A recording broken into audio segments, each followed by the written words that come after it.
In social history circles, South African Charles van Onselen is widely regarded as a rock star.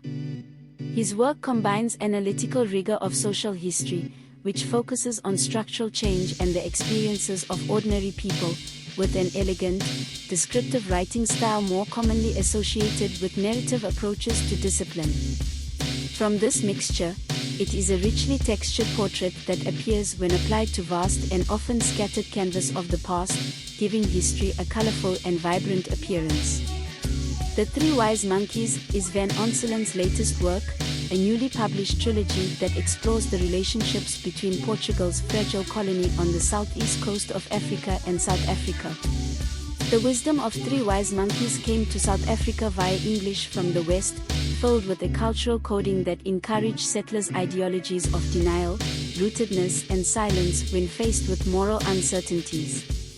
In an environment where colonialism and imperialism were asking questions of profound ethical importance about conquest, occupation, and massive expropriation, there was an appeal desire see bad, not hear bad, speak bad, writes Van Onselen. The contrasts between the two mediums were many and deep, and still are.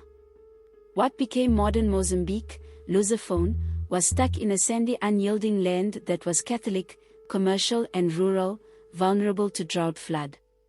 He was Anglophone Protestant in late 19th century, with more than a touch Calvinist austerity that quickly industrialized and urbanized after dazzling discoveries of diamonds. Gold tied him tightly to financial systems north.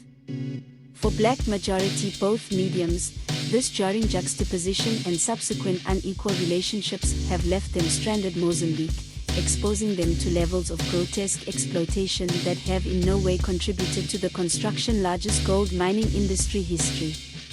Van Onselen traces this economic tragedy in part through the insightful prism of longue durée, or long-term, a historical approach linked to annals school thought and scientists such as Fernand Braudel.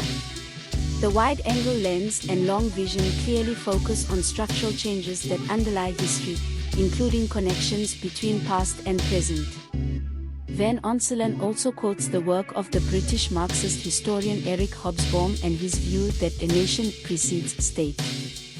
Van Onselen, however, notes that, in newly independent countries built on the old arbitrarily defined colonial territories, states are more often called upon to build nations. According to Van Onselen, contemporary South Africa provides a fascinating compromise for the historical concerns of Braudel and Hobsbawm. Fictional in nations now preside over states that are fictional in many ways, but their risu.